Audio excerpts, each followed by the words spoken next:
आप देख सकते हैं दो तस्वीरें मेरे ठीक पीछे लगी हुई है। मोहन भागवत संघ प्रमुख और लाल कृष्ण आडवाणी की, दोनों के बीच आज अहम डील हुई है। डील क्या है ये बताएंगे हम आपको। आज राष्ट्रीय स्वयंसेवक संघ के सर संघ चालक मोहन भागवत और भारतीय जनता पार्टी के वरिष्ठ नेता लाल कृष्ण आडवाणी के बीच मुलाकात हुई। ये मुलाकात तकरीबन सवा घंटे तक चली। इस मुलाकात के आउटकम को लेकर बीजेपी के अंदर और बीजेपी से बाहर अटकलों का बाजार गर्म है, लेकिन सूत्रों के हवाले से जो खबर आ रही है उसके मुताबिक दोनों के बीच लोकसभा सीटों के आंकड़े को लेकर के समझौता हो गया है। अंदर खाने से खबर यह आ रही है कि आडवाणी और मोहन भागवत के बीच बात हो गई है और बातचीत एक डील के फॉर्म में हुई है।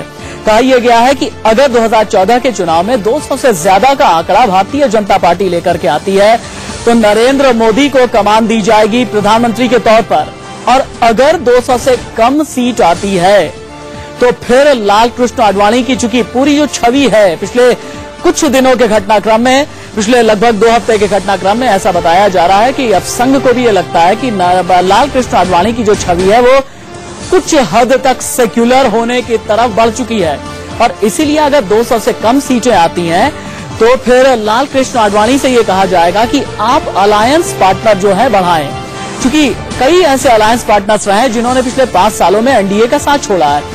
हालिया दिनों में अभी जेडीयू ने हाथ झटका और 17 सालों का गठबंधन टूटा। उससे पहले आपको याद होगा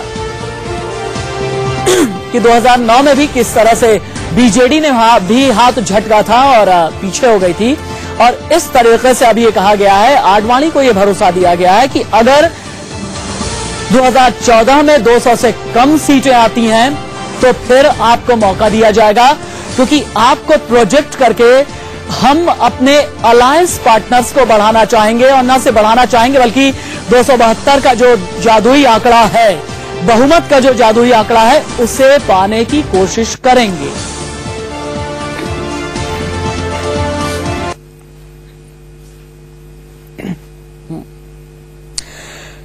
मेरे साथ मौजूद हैं इंडिया न्यूज के political editor Manish Awasthi, news room से लाइव। मनीष, सवा घंटे तक मुलाकात चली, मुलाकात के मायने क्या हैं और डील की मोडालिटीज में और क्या कुछ खास है?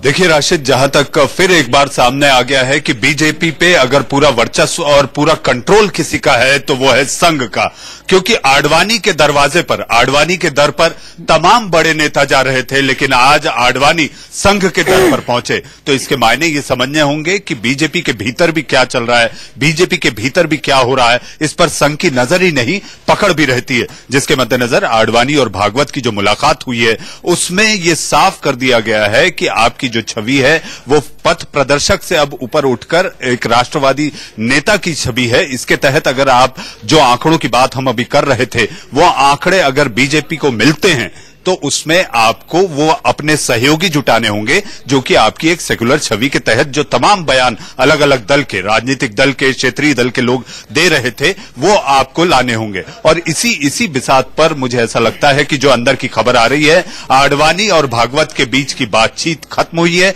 और इसी के साथ की पार्टी में एकजुटता हो, संदेश ये जाए कि आप ही के नेतृत्व में सब कुछ हो रहा है। लेकिन हाँ, इसमें मोदी और राजनाथ और गडकरी की जो अहमियत है वो भी कम नहीं है। आडवाणी ने ये अपने आप को तो साफ कर दिया कि भाई मेरी हैसियत को कम ना किया जाए, मेरे बुजुर्ग होने को कमजोरी ना मानी जाए, क्योंकि और भी दलों के ऐसे नेता हैं जो कि बुजुर्ग हैं, लेकिन उनके दल इस बात को कभी नहीं कहते कि हमारे बुजुर्ग नेताओं को हमें अलग करना है। तो ऐसी बहुत सारी बातें हैं जिसको लेकर संघ प्रमुख मोहन भागवत और आडवाणी के बीच लगभग सवा घंटे तक बैठक हुई है।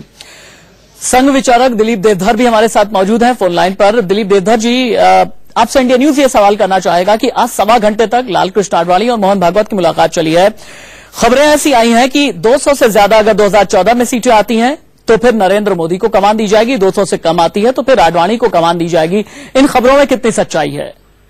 एक पॉइंट ध्यान में रखिए है कि आडवाणी जी और मोहन जी का अभी जो आज मुलाकात हुआ है तो फिर से संघ परिवार यूनिटी इंडेक्स 100% अचीव हो चुका है।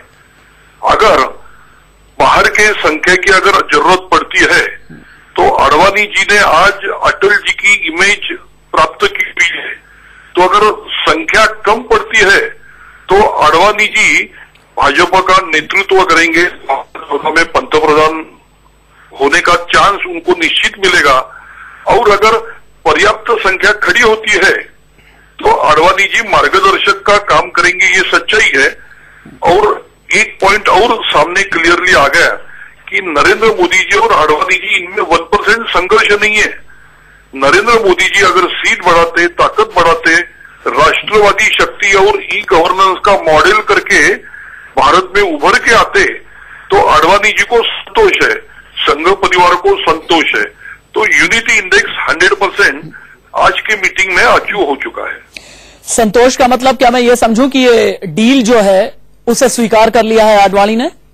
डील के बजाय जब परिवार के छोटे बड़े साथ में आके बातचीत होती तो डील शब्द ठीक लगता है, किंतु सामंजस्य उच्च शिखर तक पहुंचा बोलना न्यायपूर्ण होगा। जी चलिए दिलीप जी, मैं मनीष अवस्थी बोल रहा हूं।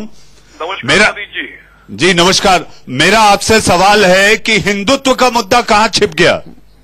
एक पॉइंट ध्यान में रखिए, हिंदुत्व शब्द स्वातंत्र वीर सावरकर और हिंदू महासभा का है और वाजपेयी जी ने, आडवाणी जी ने, संघ ने, डॉक्टर हेडगेवार जी ने, देवव्रत जी ने और गुरुजी गोलवलकर जी ने कभी भी हिंदुत्व शब्द का इस्तेमाल नहीं किया, राष्ट्रीयत्व शब्द का इस्तेमाल किया।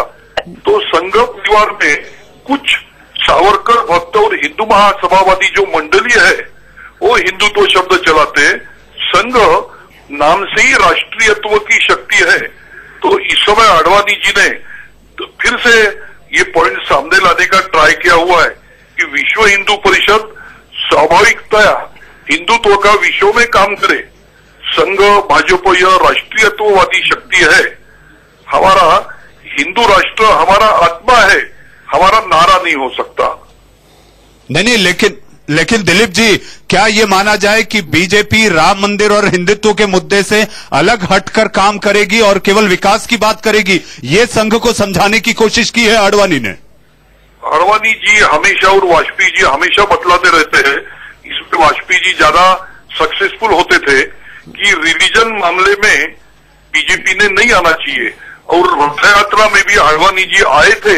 As a matter of fact Vishwa Hindu परिषद के क्षेत्र में उनका सीमोल्लंघन था, उनमें मंजूर नहीं था। तो संघ में ये पॉइंट पर सेटलमेंट हो चुकी है कि रिलीजन के मामले में पॉलिटिकल पार्टीज ना आए और रिलीजन का मामला रिलीजन की संस्थाओं को खेलने दे। तो इस बीच क्या दिलीप जी, गडकरी ने आडवाणी के लिए वो पूरी जमीन तैयार की कि गडकरी आडवाणी और मोहन भागवत की मुलाकात हो?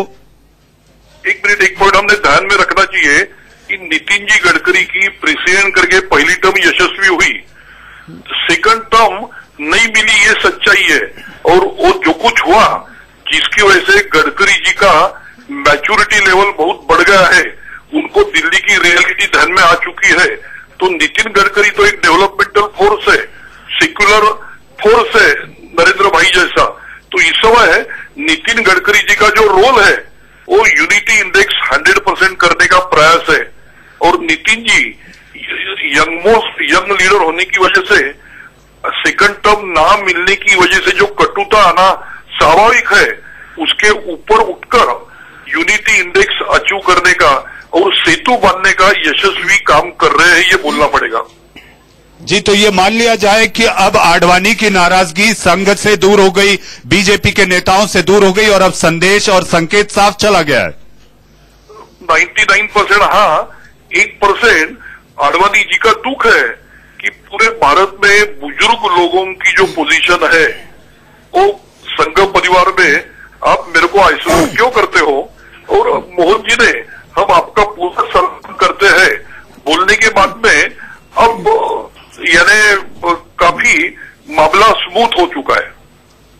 तो राशिद, जैसा कि दिलीप देवधर जो कि संघ के विचारक है और संघ को काफी नजदीक से, संघ में उन्होंने काफी काम भी किया, उसके तहत ये उनकी जो बातें सामने आ रही है और जो अंदर आज चर्चा हुई है, ये जो अंदर की बात इंडिया न्यूज अपने दर्शकों को बता रहा है कि आखिर आडवाणी और मोहन भागवत के बीच क्या चर्चा हुई, उससे ये साफ लगता है कि आडवाणी का गुस्सा शांत जरूर हुआ है, लेकिन एक छोटी सी टीस है, वो है उम्र की। जी हाँ, बहुत शुक्रिया आपका मनीष, और साथ ही साथ दिलीप देवधर जी, आपका ही बहुत बहुत शुक्रिया। कुल मिलाजुला के खबर यही है, सवा घंटे तक मोहन भागवत और लालकृष्ण आडवाणी के बीच मुलाकात चली है। मुलाकात में ये कहा गया है कि अगर 200 से ज्यादा सीटें 2014 के चुनाव में आती हैं भारतीय जनता पार्टी को, तो फिर कमान सौंपी जाएगी नरेंद्र मोदी को, वरना अगर 200 से कम की सीटें आती हैं तो फिर लालकृष्ण आडवाणी को कमान सौंपी जाएगी, क्योंकि हालिया दिनों में उनकी जो छवि बनी है वो एक सेक्युलर छवि बनी है। और इसी को देखते हुए और साथ ही साथ बार बार संघ विचारक यही कह रहे थे कि जो यूनिटी इंडेक्स है वो पूरी तरह से इंटैक्ट है।